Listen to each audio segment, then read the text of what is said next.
Learning objectives. After completing this module, learners will be able to understand and describe developments leading to French Revolution and ideas of nationalism. Understand and explain how nationalism gained ground in Europe. Understand and describe what led to revival of conservatism after 1815. Understand and describe the various revolutions that took place between 1830 and 1848. Understand and describe Romanticism, a cultural movement. Understand and describe the economic hardships faced by Europe. Understand and describe the process of unification of Germany, Italy, and development of the United Kingdom of Great Britain. Explain the allegorical representation of countries by artists. Explain why nationalism and imperialism led Europe to disaster in 1914. The French Revolution and the idea of the nation. Nationalism is an ideology that gives a sense of oneness or a common identity to the people of a nation through language, history, culture, national flag, national symbol, national anthem, etc. Till the middle of 19th century, various regions of Europe were ruled by absolute monarchs. The French Revolution in 1789 introduced the idea of nation-state. However, France shaped into a democratic nation-state in the true sense of 100 years later. In 1789, the monarchy was replaced by a body of citizens declaring people as a supreme power. The revolutionaries encouraged the concept of fatherland and citizen to acquire a common identity as a community with equal rights. Replacement of the royal standard by the new French flag or the tricolour, election of Estates General and renamed National Assembly by a body of active citizens, introduction of a centralized administrative system, uniform laws, uniform system of weights and measures, and adoption of French as a common language were the hallmarks of the French Revolution.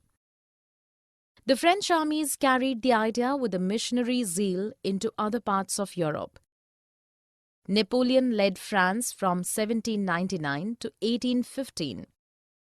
He reintroduced monarchy but also introduced a Napoleonic civil code of 1804 which abolished privileges based on birth, gave equal rights and a right to property. These reforms were hailed as tools to freedom initially in Holland, Milan, Warsaw, etc. But people realized soon that they did not give them political freedom. Increased taxes, censorship, and forcing people to join French armies turned people hostile. The making of nationalism in Europe. Europe had no nation-states in the early 18th century as the Europeans did not share a common identity or culture. There were different ethnic groups. The Habsburg Empire of Austria-Hungary had French, Italian, and German-speaking people. The common thread binding them together was allegiance to a common emperor. The aristocracy and the new middle class. Aristocracy and middle class were two major classes of the 18th century Europe. The French-speaking landed aristocracy was a socially and politically powerful class, but most of the population comprised of peasants and small owners. They either tilled their own lands or cultivated the states of aristocrats as serfs. Growth of trade and industrial production led to emergence of industrial towns and a commercial class of traders. Due to industrialization, another social group, the educated, liberal middle class promoting nationalism and denouncing aristocracy emerged. What did liberal nationalism stand for? The term liberalism, Latin root liber, means free. Politically, it stressed on a government by consent and demolition of autocracy and clerical privileges. Equality before law did not mean universal adult suffrage. Napoleonic Code did not allow men without property and women a right to vote. The 39 confederacies of France, each with its own currencies, weights and measures, hampered free movement of people, goods and economic exchange. The customs union, or Zollverein, abolished tariff barriers and brought down the number of currencies to only 2.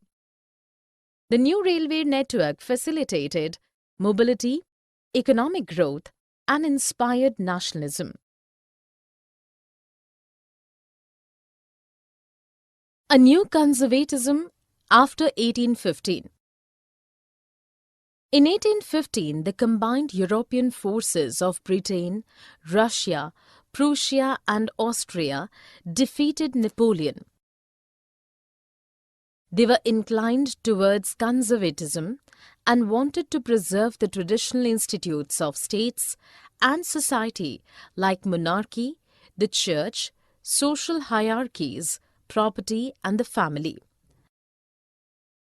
At the same time, they also approved of some changes introduced by Napoleon.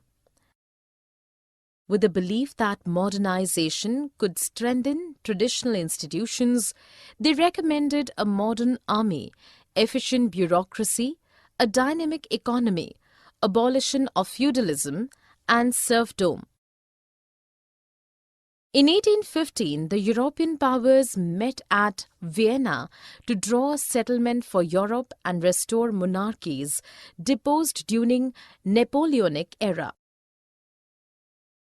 The Vienna Treaty resulted in restoration of Bourbon dynasty to power in France. France giving up its conquered territories, setting up of the Kingdom of Netherlands, including Belgium in north, and setting up Genoa in addition to Piedmont in south to prevent France's expansionist activities. Prussia was granted new territories along with parts of Saxony, Austria got control of northern Italy, and Russia got Poland. Napoleon's confederation of 39 states remained unchanged. The revolutionaries. Supporters of liberalism were against the conservative state and social institutions. Fearing suppression for opposing the conservative monarchies, people formed secret societies in Germany, France, Switzerland, and Poland, aiming at 1. Training revolutionaries and spreading the ideals of liberalism in Europe. 2.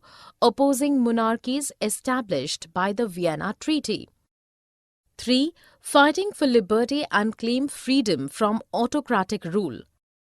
4. Stressing on the formation of nation-states. The Age of Revolutions 1830 to 1848. While the conservative rulers were consolidating their powers, the idea of liberalism and nationalism was taking shape of a revolution in various parts of Europe. The liberals and nationalists belonged to the educated middle-class elite. In July 1830, the liberal revolutionaries overthrew the Bourbon kings and installed a constitutional monarchy headed by Louis Philippe. The July Revolution triggered uprisings in Brussels, leading to Belgium disintegrating from the United Kingdom of the Netherlands. Greece, a part of Ottoman Empire since the 15th century, waged a war of independence against the Ottoman Empire. It triggered nationalist feelings in the educated elite across Europe and also had support from Greeks in exile and West European countries. The Treaty of Constantinople in 1832 finally acknowledged Greece as an independent nation. The Romantic imagination and national feeling. Romanticism was a cultural movement that helped in promoting the idea of a nation. The Romantic artists condemned glorification of reason and science. Emotions, intuitions, and mystical feelings were their focal points. According to German philosopher Johann Gottfried Herder, culture could be discovered only among the common people, thus folk. Only folk songs, folk poetry, and folk dances could express the spirit of a nation truly. Romanticists strongly emphasized on vernacular language. They opined that folklores and vernacular could effectively convey the modern nationalists' message to a vast illiterate audience. After Russian control, Russian language was forced on people everywhere. Despite Russian atrocities, the Polish people used their language as a symbol against Russian dominance. Hunger, hardship, and popular revolt. Europe faced acute economic hardship in 1830s due to a steep rise in population, widespread unemployment, and large-scale migrant population from rural to urban areas. Cheap machine-made products from industrially advanced England gave stiff competition to small producers in other European countries. The aristocracy enjoyed unbridled power and the peasants reeled under feudal dues and obligations. 1848, a year of poor harvest and huge price rise, triggered a mass protest on the streets in Paris. It ended the constitutional monarchy of Louis Philippe. The National Assembly proclaimed a republic, granted suffrage to all adult males above 21, and guaranteed the right to work. In 1845, weavers in Silesia revolted against exploitative contractors. 1848, the Revolution of the Liberals. While France faced uprisings in 1848, there were revolts in other parts of Europe, Germany, Italy, Poland, Austro-Hungarian too. The liberal middle class vehemently voiced its demand for nation-states based on parliamentary principles. Numerous political associations having members from the middle class reached Frankfurt to vote for an all-German National Assembly. The Frankfurt Parliament drafted a constitution to be headed by a monarchy subject to a parliament for a German nation. The parliament dominated by the middle class resisted demands of workers and artisans and lost their support. The liberal movement did not get voting rights to women. These movements were suppressed, but the monarchy realized that frequent revolts could be ended only by allowing concessions to the nationalist liberals. After 1848, the monarchies of Central and Eastern Europe introduced changes already prevalent in Western Europe before 1815. The making of Germany and Italy. Germany. Can the army be the architect of a nation? In the beginning of 18th century, Germany was divided into many states. the middle-class Germans nurtured strong nationalist sentiments. They tried to unite Germany into a united nation-state governed by an elected parliament. Their revolts were suppressed by the monarchy and the military. Later on, Otto von Bismarck, the chief minister of Prussia, took the lead in the unification movement. He fought 3 wars with Austria, Denmark and France in 7 years and led Prussia to victory. It completed the process of unification of Germany. On January 18, 1871, the Prussian king, William I, was proclaimed German emperor in a ceremony held at Versailles. Italy unified. The 19th century Italy was fragmented into 7 states. Of these, only one Sardinia Piedmont was ruled by an Italian princely house. The north was ruled by Austrian Habsburgs. The center was under the Pope and the southern regions were under the Bourbon kings of Spain.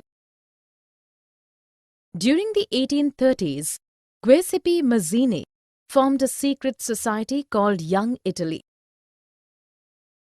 When the revolutionary uprisings failed in 1831 and 1848, King Victor Emmanuel II endeavored unification of Italian states through war. Under Chief Minister Cavour, Sardinia Piedmont defeated Austria in 1859. Armed volunteers under Garibaldi defeated the Spanish rulers in South Italy and the Kingdom of Two Sicilies in 1860 with the support of local peasants. By 1861, the process of Italy's unification was completed and King Victor Emmanuel II became the King of the United Italy. The strange case of Britain. Britain took the shape of a nation-state through a long-drawn process. Before 18th century, there was no British nation. The different British Isles had ethnic identities: the English, the Welsh, the Scots and the Irish. Each one followed its own culture and political traditions. As the English grew in stature in terms of wealth and power, they started influencing other nations of the islands. After a long struggle, the English Parliament successfully seized power from the monarchy in 1688. The Act of Union 1707 between England and Scotland led to the formation of the United Kingdom of Great Britain. Through this act, England could extend its influence on Scotland. Under English dominance, the culture of Scotland was systematically destroyed. The Scots could neither speak their Gaelic language nor wear their national dress.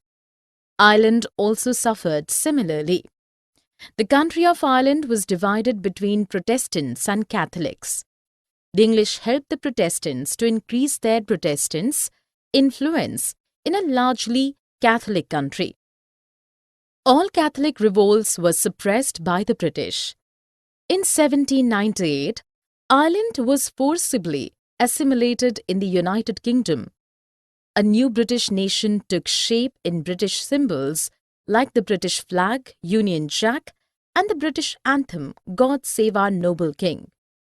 The promotion of English language and culture reduced the old nations to the position of subordinate partners in this union. Visualizing the nation. In the 18th and 19th century, artists started representing a country as a person. Nations were given an identity through female figures. The abstract form of a nation took a concrete shape with a female form. Thus, a female figure became an allegory or emblem of a nation. Artists during the French Revolution used the female form to convey ideas like liberty, justice, and republic. They also used objects to present certain ideals. Liberty was personified with a red cap or broken chain stood, and justice was personified by a blindfolded woman with weighing scales in hand. The female figure representing France was called Marianne. Her characteristics was inspired by liberty and republic, the red cap, the tricolour, and the cockade. Statues of Marianne were installed in public places so that people were reminded of their national symbol of unity and also identified with it.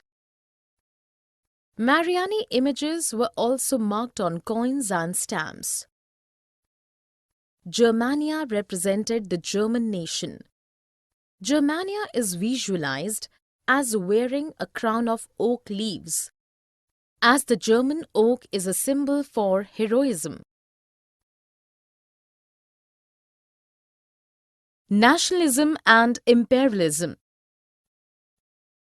By the end of the 19th century, nationalism lost its characteristics of idealistic liberal democratic sentiment, which reflected prominently in the first half of the century. There was growing intolerance amongst the various nationalist groups. The dominant European powers used their intolerance to fulfill their own imperial aims. The region called Balkan was a serious source of nationalist tension in Europe after 1871. The Balkan region comprised of the modern-day Romania, Bulgaria, Albania, Greece, Macedonia, Croatia, Bosnia, Herzegovina, Slovenia, Serbia, and Montenegro. Their inhabitants were broadly known as the Slavs. The Ottoman Empire, when headed towards a collapse, initiated a feeling of nationalism. It tried to strengthen itself by modernization and internal reforms, yet could not stop its European nations by breaking away. Each separated nation fought with the other for political rights and independence. Struggle of supremacy on each other amongst the Slavic nations made it a region of intense strife. The Balkans also got embroiled in big power rivalry. Each power, Russia, Germany, England, Austro-Hungary, came in conflict with the other power having hold on the Balkan region to extend its own control over the area. A series of wars in the region paved way for World War I. Nationalism, combined with imperialism, led Europe to disaster in 1914. People in European colonies opposed and contested imperial powers to form independent nation-states. They developed their own sense of nationality and rejected the ideals of European nationalism. The idea of nation-states found acceptance universally.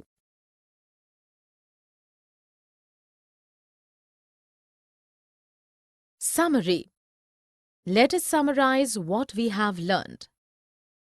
Nationalism is an ideology that gives a sense of oneness or a common identity to the people of a nation through language, culture, etc. The new French flag, the tricolour, National Assembly, a centralized administrative system, uniform laws, uniform system of weights and measures, and adoption of French as a common language were the hallmarks of the French Revolution. Aristocracy and middle class were two major classes of the 18th century Europe. The term liberalism, Latin root liber, means free. The Napoleonic Code did not allow men without property and women a right to vote. In 1815, the combined European forces of Britain, Russia, Prussia, and Austria defeated Napoleon. They were inclined towards conservatism, fearing suppression for opposing the conservative monarchies. People formed secret societies in Germany, France, Switzerland, and Poland.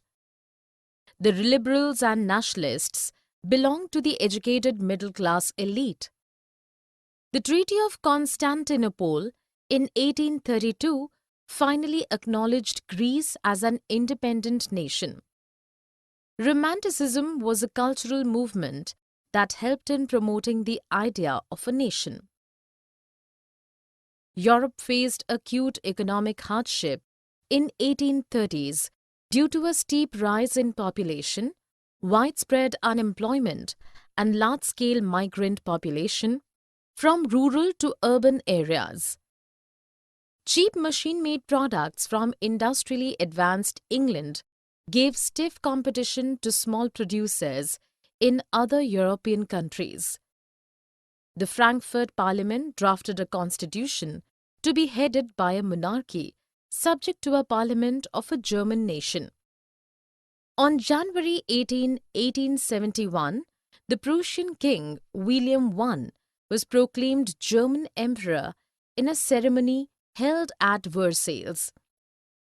King Victor Emmanuel II became the king of the United Italy in 1861. In the 18th and 19th century, artists started represented countries through female figures.